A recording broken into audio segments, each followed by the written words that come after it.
They say pride comes before the fall, but no one warns you that when you bruise an avoidant man's ego, he doesn't just fall, he spirals, not into love, not at first, but into an obsession, a quiet gnawing hunger to reclaim the version of himself that you no longer validate.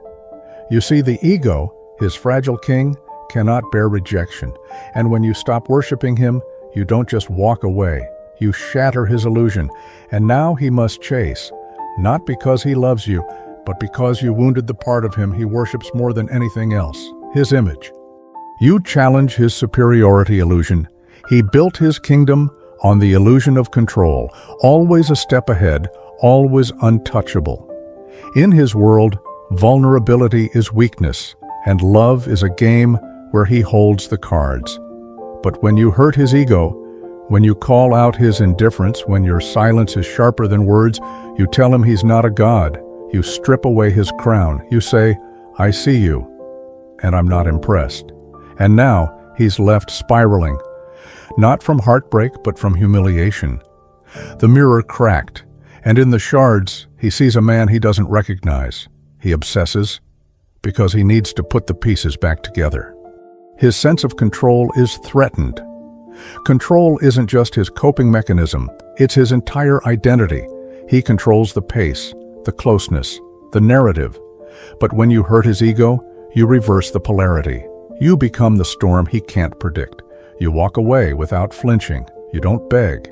You don't chase. You let the silence speak louder than your pain. And now he's lost control. And to the avoidant man, losing control isn't uncomfortable. It's intolerable. So he becomes obsessed, not with love, but with reclaiming the power you so effortlessly took from him. He mistakes ego injury for emotional attachment. He can't tell the difference between love and ego, between connection and conquest. When you bruise his pride, he feels something sharp in his chest, and he calls it love. But it's not love, it's possession. It's identity crisis in a three-piece suit. It's the fear that you have seen him, really seen him, and walked away anyway. His ego screams, "She must come back. She must want me." Not because he cherishes you, but because he cannot bear to be discarded. Obsession blooms where clarity dies. He's addicted to validation, especially yours. You were his mirror, his source of subtle reassurance. Each time you admired him, forgave him, desired him, you fed his ego a feast. But when you withdrew, you starved it. And addiction doesn't die quietly. It claws, it screams, it obsesses. Not for you, but for the feeling of being worshipped again. He doesn't want your love. He wants your awe. He wants the mirror to reflect perfection again. And until it does, he spirals deeper into obsession. Your detachment wounds his deepest fear, insignificance. He walks through life pretending he doesn't need anyone. But behind that armor is a boy terrified of being nothing. So when you detach, when your presence fades into indifference, you awaken the nightmare. Not just rejection, but irrelevance. And for the ego-driven man, irrelevance is death. So he becomes consumed, obsessed, haunted by the thought that he could ever be forgettable. He must prove to himself that he still matters to you, because if he doesn't, what does that say about him? You expose his emotional incompetence. He thought he had the upper hand, emotionally untouchable, skilled in silence, a master of avoidance. But when you outmaneuver him, when you show more emotional intelligence, more resilience, more self-worth, you make him feel small. You didn't need him to be whole.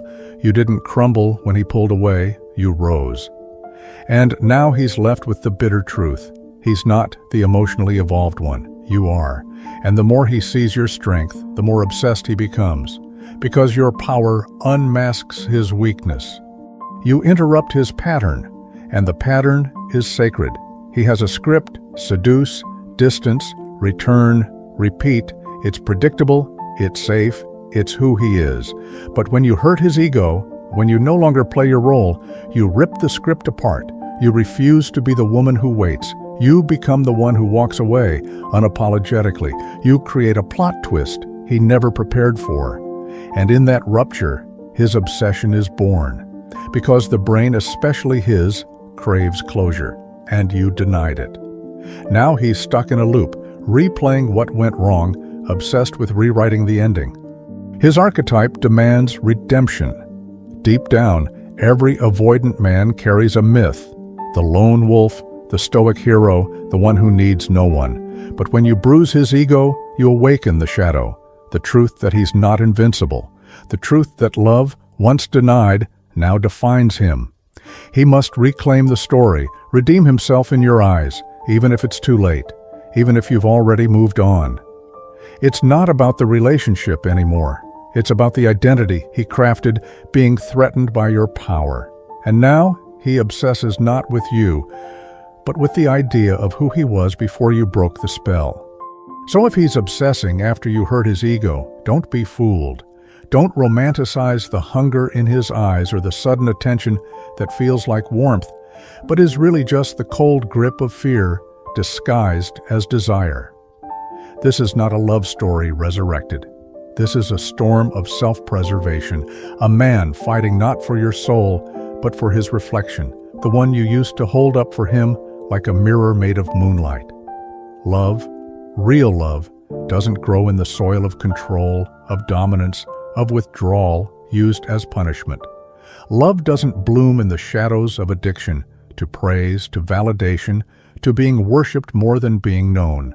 Love does not root itself in the trembling hands of insecurity disguised as detachment. This is not devotion. This is ego in flames, writhing in the ashes of your indifference. You saw him, not the mask, not the charm, but the core. The boy behind the armor, still afraid to be seen as ordinary. You saw it all. And instead of clinging tighter, you let go. Not in anger, but in clarity. You withdrew your light. You stopped performing for his approval. You stopped offering him the mirror that made him feel whole. And now, he chases. But not your heart. That was never what he truly desired. He chases the version of himself that only existed in your eyes. The version who was always adored, never questioned, never abandoned. But that man is gone. Because you left the stage, you dropped the illusion. And the cruelest part? He'll never find what he's looking for, because it was never real, just a story you helped him believe.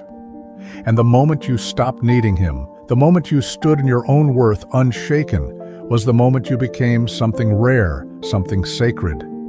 The one thing he cannot own, a woman beyond his reach.